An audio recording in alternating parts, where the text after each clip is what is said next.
Hello అండి, prince cut బ్లౌజ్కి front part ఈ విధంగా కట్ చేసి స్టిచ్ చేసుకుంటే మనకి ఈజీగా అయిపోతుంది. ముందుగా నెక్ డిజైన్ని స్టిచ్ చేసుకొని లైనింగ్ మొత్తాన్ని జాయింట్ చేసుకున్న తర్వాత మనం డ్రా చేసుకున్న ప్రిన్స్ కట్కి ఒక పావించు దూరంలో ఇలా ఒక స్టిచ్ అనేది వేసుకోవాలి. ఇలా రెండో వైపు నుంచి కూడా ఇలా ఒక స్టిచ్ అనేది వేసుకోవాలి. మనకి రెండో వైపు కూడా జాయింట్ చేసుకున్నాం కదా, అటువైపును కూడా సేమ్ ఇదే విధంగా స్టిచ్ చేసుకోవాలి.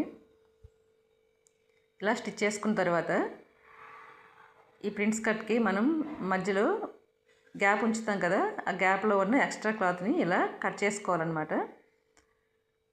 చంక రౌండ్ తిరిగే దగ్గర ఒక పావించు ఇలా కట్ చేసుకోవాలి. ఇలా కట్ చేసుకోవడం వల్ల చంక దగ్గర ముడతలు అనేవి రాకుండా ఉంటాయి. రెండో వైపును కూడా ఇదే విధంగా కట్ చేసుకోవాలి. ఇది చిన్న సైజ్ బ్లౌజ్ అండి. చెస్ట్ ఎక్కువగా ఉన్న వాళ్ళకి ఈ రకంగా కట్ చేసి స్టిచ్ చేసుకుంటే కుదరదు. వాళ్ళకి ఫ్రంట్ పార్ట్లో క్రాస్ కటింగ్ అనేది చేయాల్సి ఉంటుందండి. ఇలా కట్ చేసుకున్న తర్వాత మనం ఏ సైడ్ కట్ చేసుకున్న పార్ట్ని అదే వైపున ఇలా జాయింట్ చేసుకోవాలి.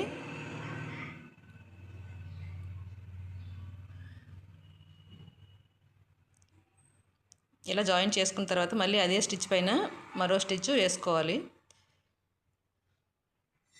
రెండో వైపును కూడా ఇదే విధంగా జాయింట్ చేసుకోవాలి.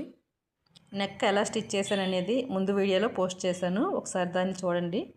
ప్రిన్స్ కట్ బ్లౌజ్ని ఈ విధంగా కట్ చేసుకొని స్టిచ్ చేసుకుంటే వేగంగాను అయిపోతుంది, నీట్గాను ఉంటుంది.